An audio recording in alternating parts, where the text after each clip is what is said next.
Hey everybody, in this video we're gonna be discussing about one of the most common pawn structures arising from the Caro-Kann defense, which can appear on the board after the moves e4 c6, d4 d5, ed5, and now we simply take back with a pawn, leading to the starting position of the so-called exchange variation. In my games, nobody plays theory, they just go for random stuff and nothing from these videos ever applies. I unsubscribed. You have no idea how many times I've heard this. I mean, everybody's complaining that it feels like their opponent drank water from the dog or something like that, and the way they play makes completely no sense. Well, first of all, I see nothing wrong with that. I mean, come on, let's not act like you're trying to be some kind of a superior human being when in fact you just haven't been thirsty enough. Anyways, I might be getting a little bit sidetracked here. And the main point that I'm trying to make is no matter whether they go for this exact move order or not,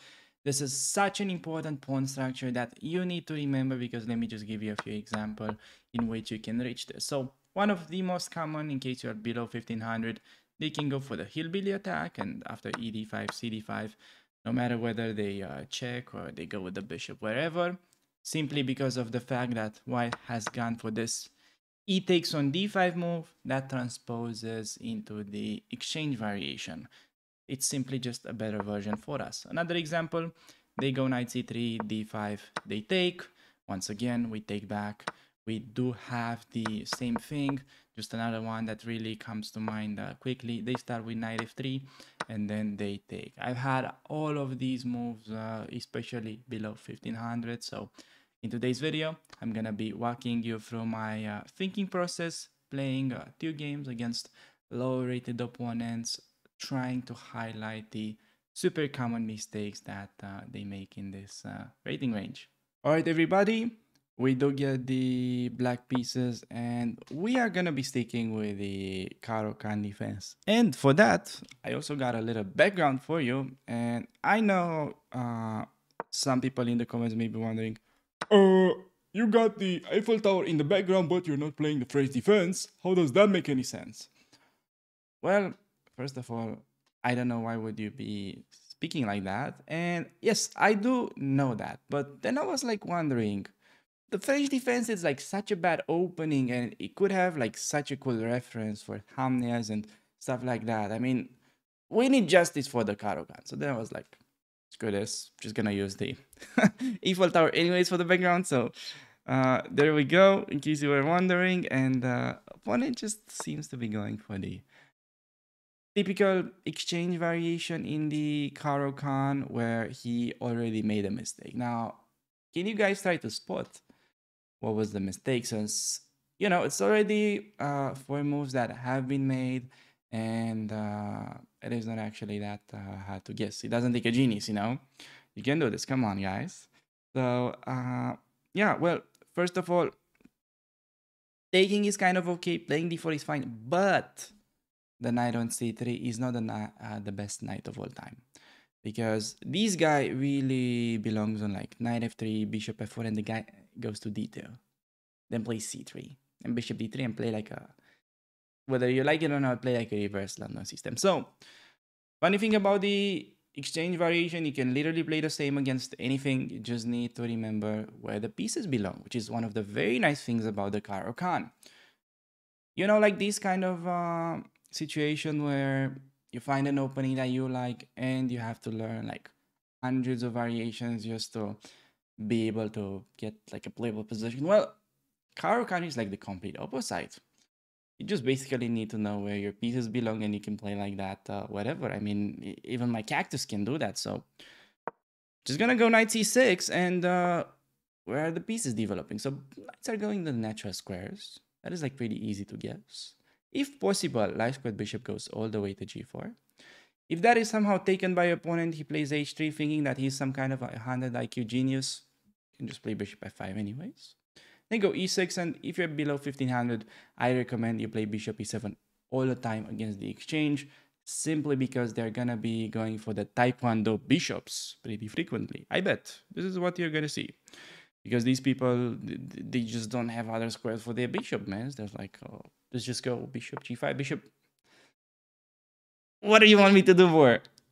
I'm just like so reading this guy. It's like so funny. And you may be wondering, okay, right, Alex, that's like you got lucky with guessing that he's gonna do the bishops, but what is actually the point with the bishops? Why are these bishops bad? They look like pretty active bishops, you may be wondering. So the thing is that these bishops could be good if they apply pressure and you could somehow take advantage of the pin.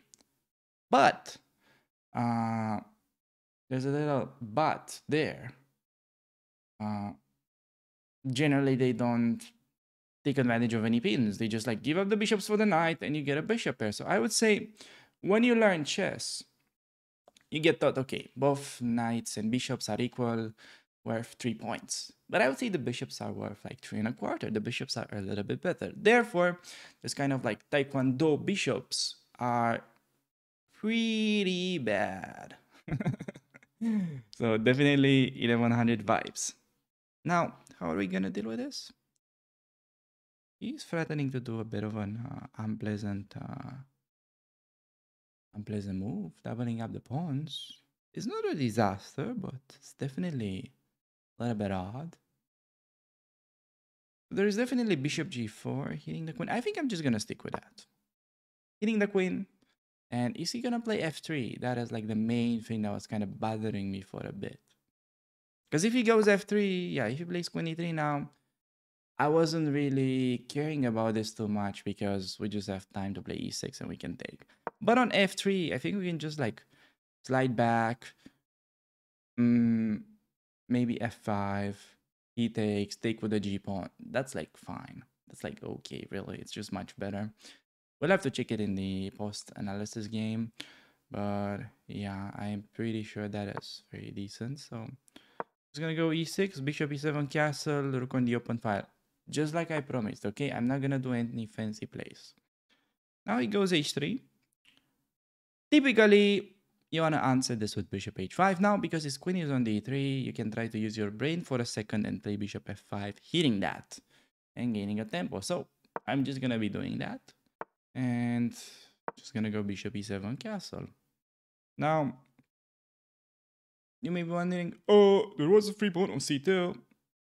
Yeah, kind of, but this type of behavior is exactly what is gonna get you in trouble in the long run. So I prefer just to stick with finish development, get castled, and then we look for interesting things. So bishop d3.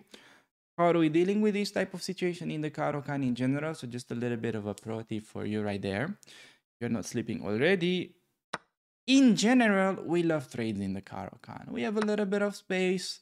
That's kind of the like only issue with the opening. But once you, let's say, you're able to trade a pair of pieces, it just feels like, you know, from like one room apartment, you move into like a penthouse. You're like a god. You just walk around naked in the house and nobody can say anything. I mean, I'm not the kind of person who would do that. I'm just have a friend. So trading pieces is great in the Caro-Kann, and that's why you should be doing it more often.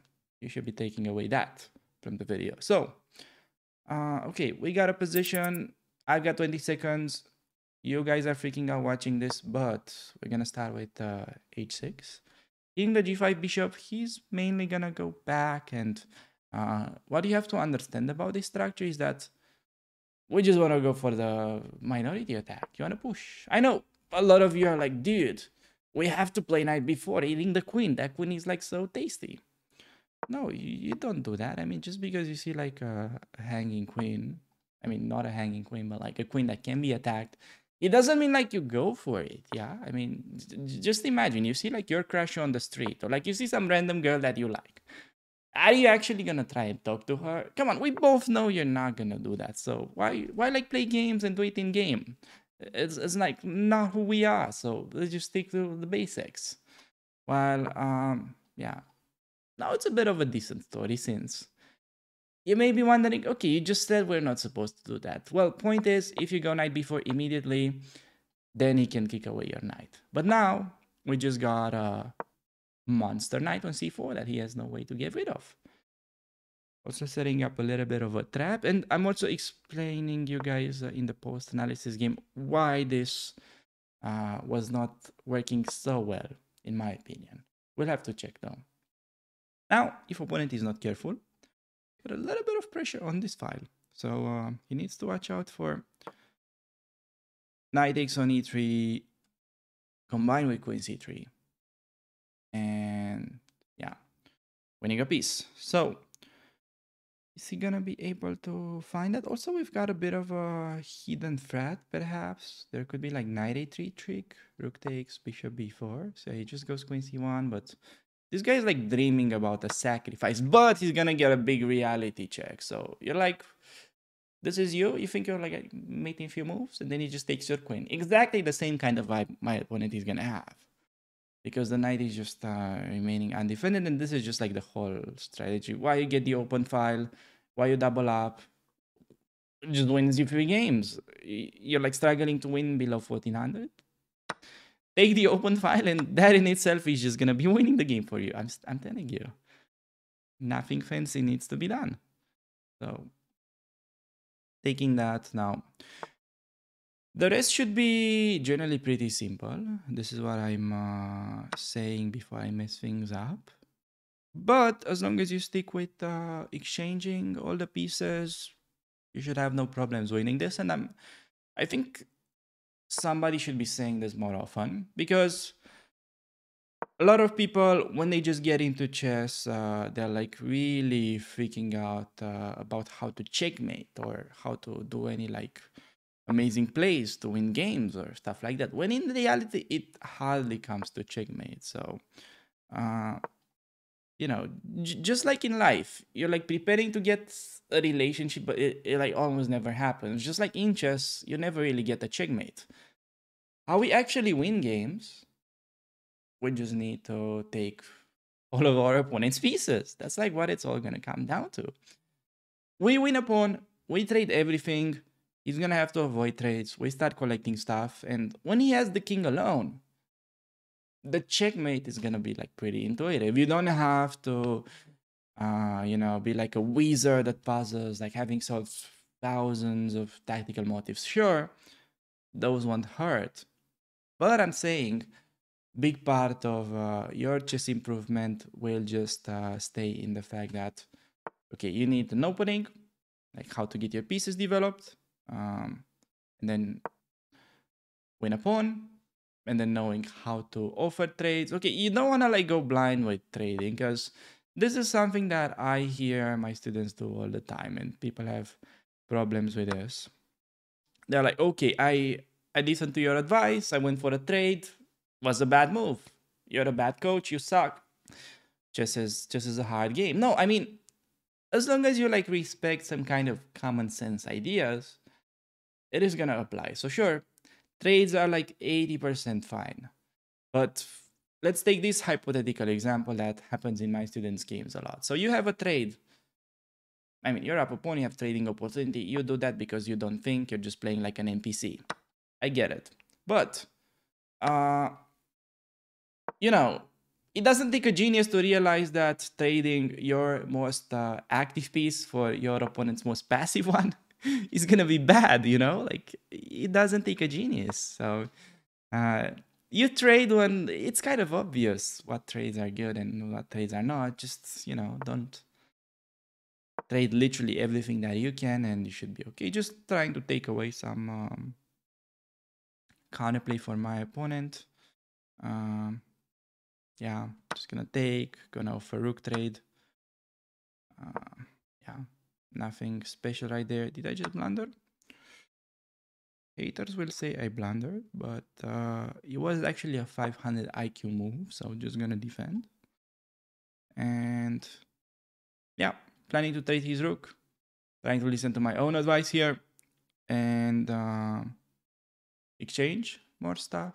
So, anyways, like making the mistake of trading the wrong piece, it's not really what gets you in trouble in the long run. So, this is kind of like the best mistake you can do. So, trying to apply the right idea, but doing it in, let's say, the wrong position, that's like fine. I mean, trust me, you're not like stagnating because of that.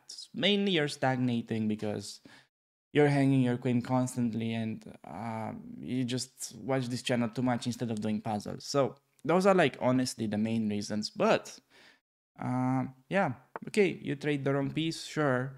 It's gonna kind of backfire a few times at first, but generally you should be able to figure out in time why it was a mistake.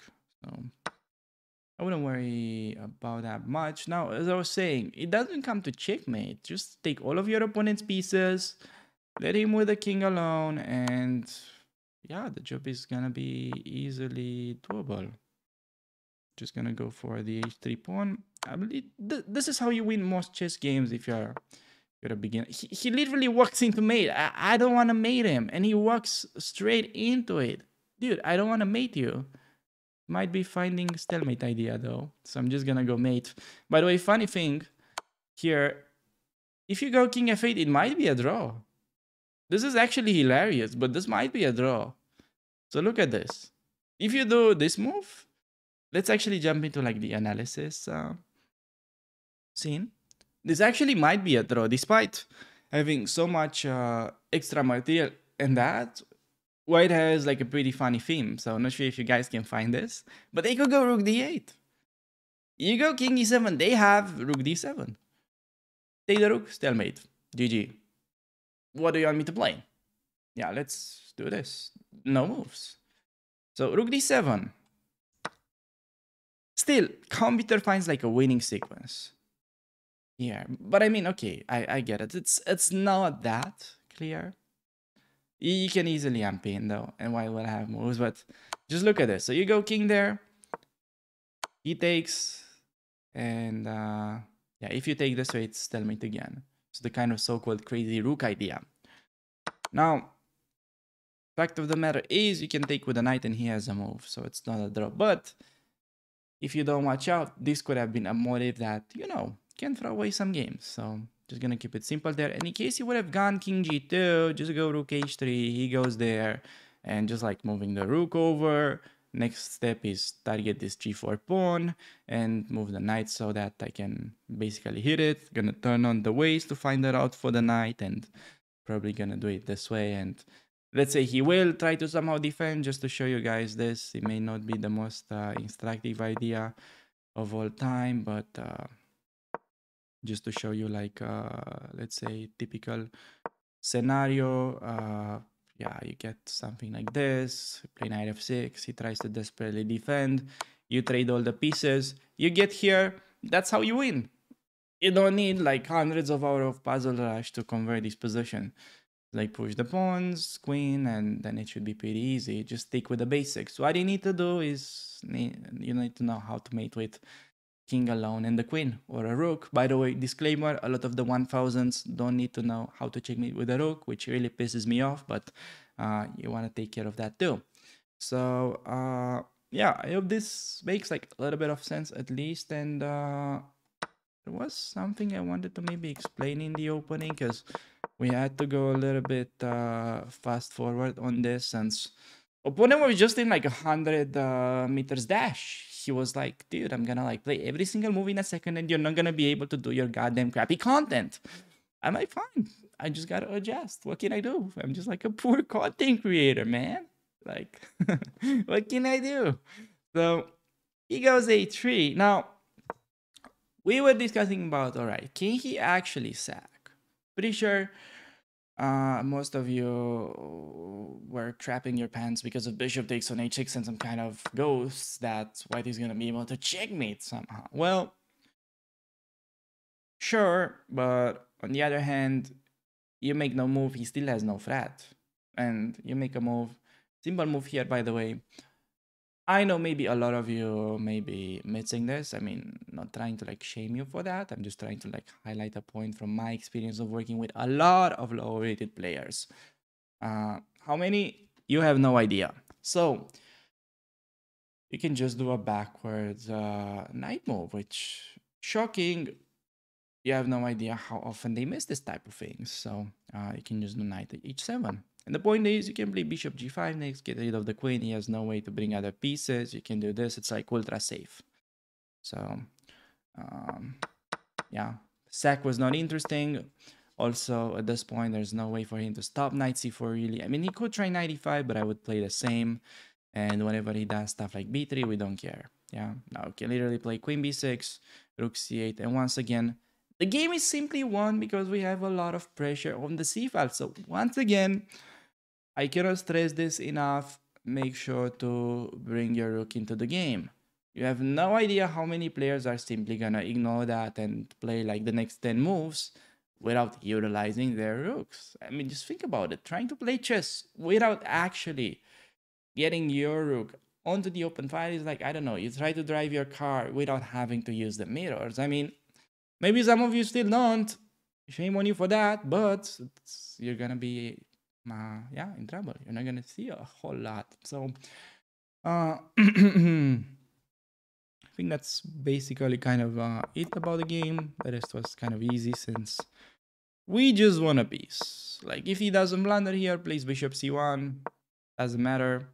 Move the knight away, goes bishop b2, go like 94, trade stuff. He's gonna have issues with his pawn. If you wanna go greedy, you can take this way and collect. Anything works, anything wins. So I hope we're pretty clear on that, and we can just move on to the following game. All right, everybody, getting another game with the black pieces, facing somebody that's rated 1100. So gonna be sticking with the Caro-Kann, and we're gonna be, of course, moving to the Caro-Kann scene. So we'll be going for d5. See this kind of knight c3 idea he's probably gonna take when they play like this. They could also go d4, they could go two knights, they could also play e5 sometimes. Those are moves that I have faced in the past on the channel. So by the way, just small announcement. I get a lot of these type of comments on like the videos saying that, dude, can you please play these Caro-Kann, like do the same format in like 1900 games, 2000, maybe higher rated. So, well, for those of you guys that are asking this, doing a rating climb, so you will have to have a little bit of patience until we get there because we, improve gradually. But I already have completed a rating climb with a Caro-Kann all the way up to 2500. So you can check that one out if you haven't. So, all right. As I was expecting, opponent takes. Was getting back into the exchange. Just gonna play super simple. Knights on the natural squares. Bishop goes out to g4. Okay, see h3. When they play h3, the bishop could go to f5. So gonna do that. Bishop d3 is actually a mistake. Trying to stop bishop f5. But what is the main issue with developing the bishop so early there? It simply blocks the queen. So on bishop d3, we would have been able to... Oh, chess.com, please, come on, arrows. Okay, there is back. We would have had the move knight takes d4. So knight f3, just gonna get the bishop out. Ideally, you wanna go g4, but when they stop this, you wanna go to f5, so then we can complete development. I'm actually quite happy that we get this structure, adding a small twist to the exchange. Oh, here it is, guys. Yeah, I don't really know what these pawns are called, but yeah, it is definitely a common mistake. So what opponent is trying to do, basically just developing this, so he thinks stopping the bishop pins is smart, which is not. We explained it before, right? It's not, but yeah, fine. Don't really care. It's not like we're gonna be destroying him just because he has made these moves, but we're gonna be getting a pretty easy opening. So just gonna try to finish development. In the exchange, I highly advise anyone that's like below 5000 to always play bishop e7. You could make an argument that bishop d6 is stronger, but most of the times they will go for the taekwondo bishops. I mean, this is ridiculous. So these pawns, the bishops, that is like how to play yeah, ultimate 1100 starter pack. This guy must have downloaded his chess tutorials from Brazers or something like that. I mean, otherwise it's hard to understand it. But anyways, just plays 95, creating a bit of a threat. So queen b6 rings a bell. defending and putting pressure on the pawn. There's nothing wrong with rook c8, but I feel like queen b6 is just a little bit more useful here. Putting pressure on that. Why is knight a4 a bad move? Because it will no longer cover the bishop. Since there's just queen b5. Expecting a move like this, perhaps knight a4. It's fine. Can move the queen back or something. That should not be a problem. So also he might go castle. I mean, we both know that he will do this move sooner or later. It's just a matter of time. Oh, wow. Wow. Wawawiwa. That is unexpected. Pawns like this and no taekwondo bishops. All right. That was a little bit unexpected. Oh, by the way, 97 is not a problem because we can take, so no fork there. Maybe he has g4 and then g5 and he gets to fork me. Huh. That is something I should have perhaps treated with a bit more seriously. That's what my chess coach used to say about my career all the time. Anyways, we don't have to get into that now. Yeah, game. We got a position. Yeah, fine. This is the first time to think. Yes, you can actually think in a chess game. What a concept. I know. We finished development. Now, how do we approach this? You may be wondering, okay, I developed my pieces just fine. But what should I do next? Chess is so complex. You can go for like hundreds of middle game plans, and how am I even supposed to figure out what's the best move? So, first of all, I'm gonna be honest, there is something that's bothering me, and the fact that he could go 97 in a lot of positions, it is a little bit scary. So I'm just gonna make sure that is not a thing by placing the rook. And then we've got open file. You already guessed it. Good job, Sherlock. We're gonna play rook ac8. Getting the rook. And okay, then maybe hit the bishop. Just make useful improving moves. Just recap. First move. Now this is maybe something he needs to be afraid of sometimes. And the opponent just plays b4. Okay, now opponent's position is not great. However, it's not very obvious yet. Now you may be wondering, okay, why are you saying your opponent's position is not great? Like he's got a knight on e5. What are we supposed to do? So that is a good point. He does have a pretty annoying knight. So what are we gonna do with opponent's active pieces?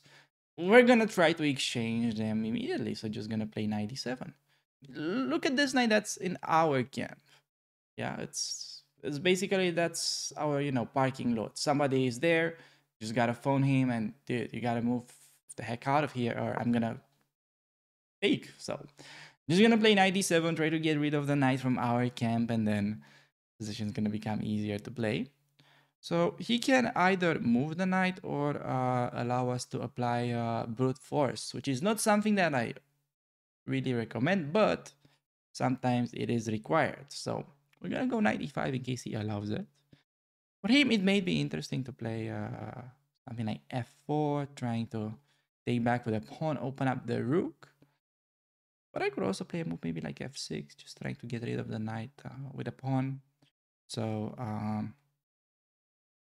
yeah. There's also like knight a4. That could be an idea, just trying to go for like kind of a counter attack.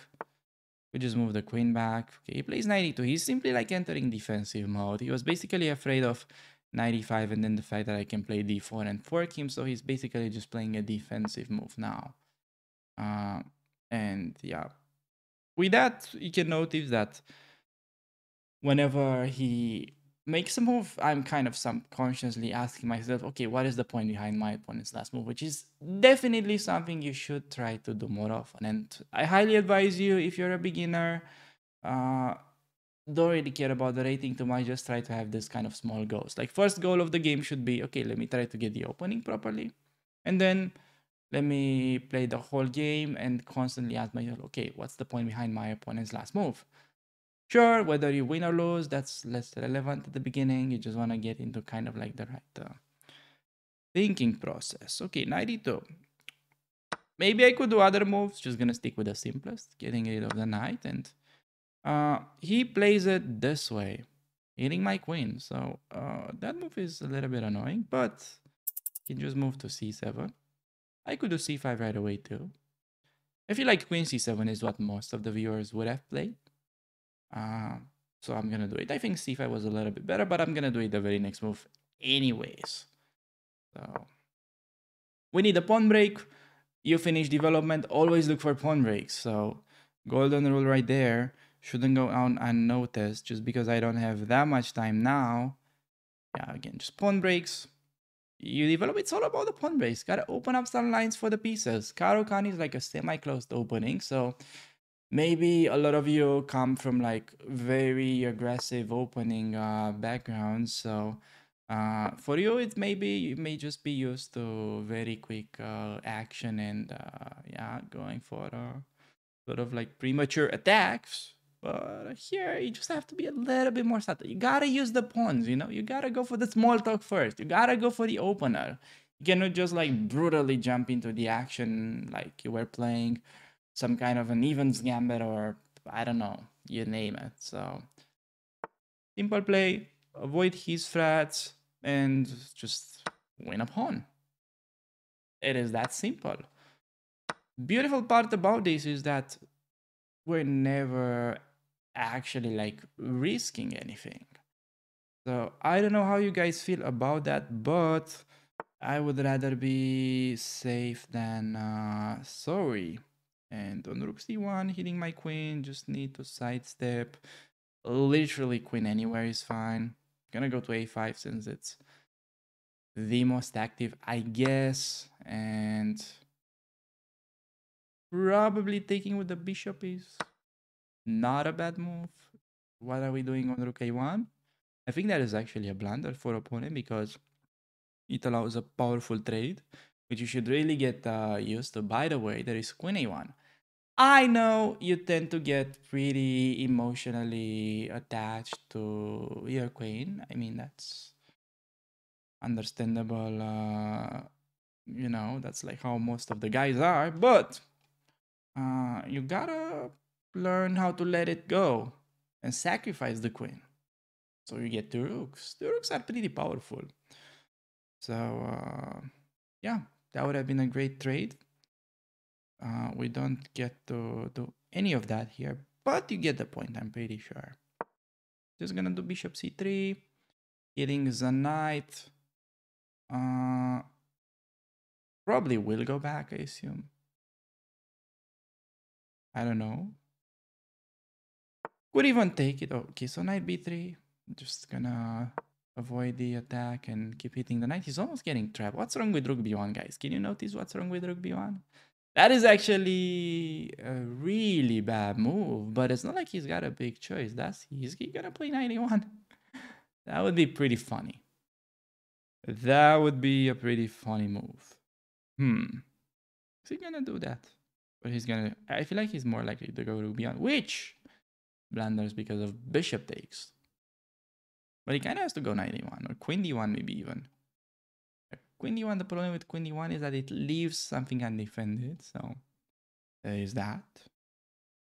Simply by, you know, look at the bishops.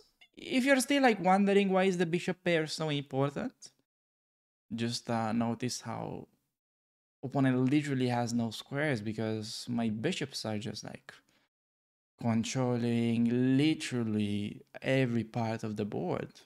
That is just like absolutely mind-blowing to me. Has no knight moves. Can only go to a1. May have even left the game. Wait, is opponent actually leaving the game? Did I throw in the report for stalling? Let me report for stalling. Wait a second. He may actually be genuinely looking for a knight square, but if the game actually ends in like 10 seconds, it means he just left the game. But that's probably not the case. He's just like desperately looking for a square.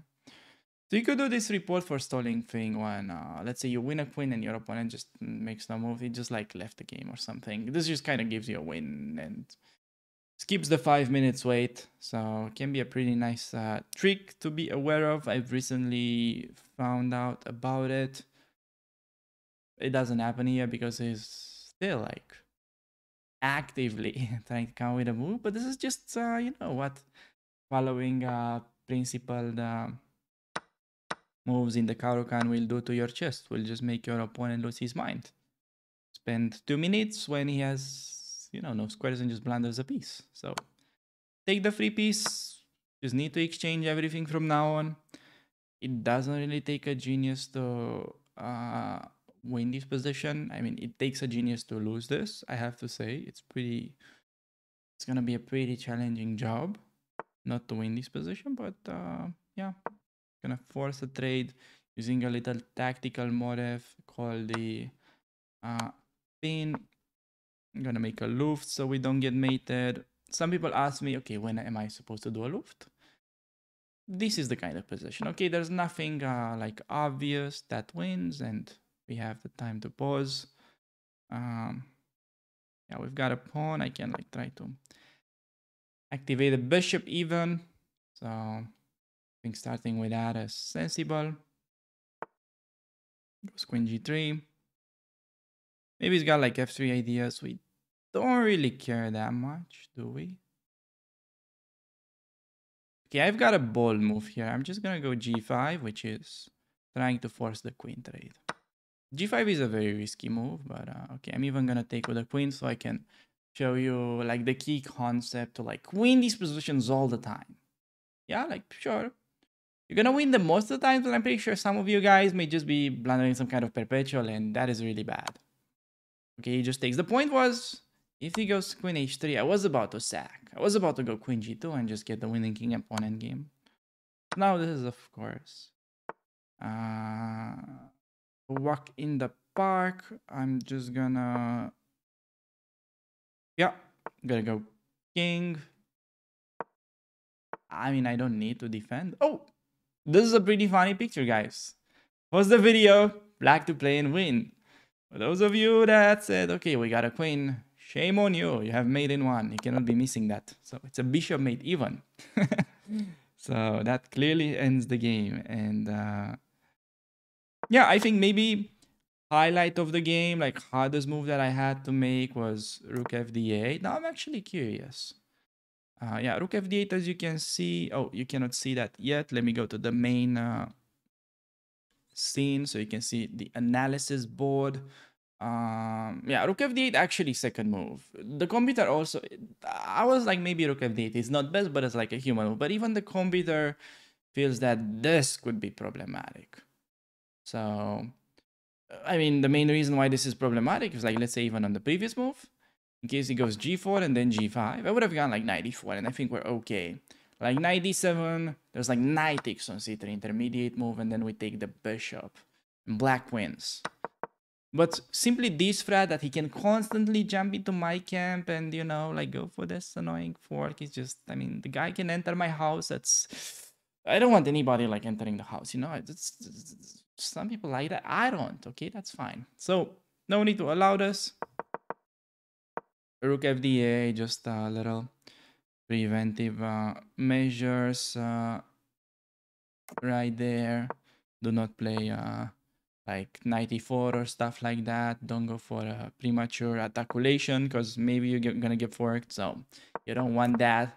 And yeah, once you do that, the rest is pretty easy. Just play like rook c8, a6, try to look for pawn breaks. Just notice, name of the game here, we always go for pawn break.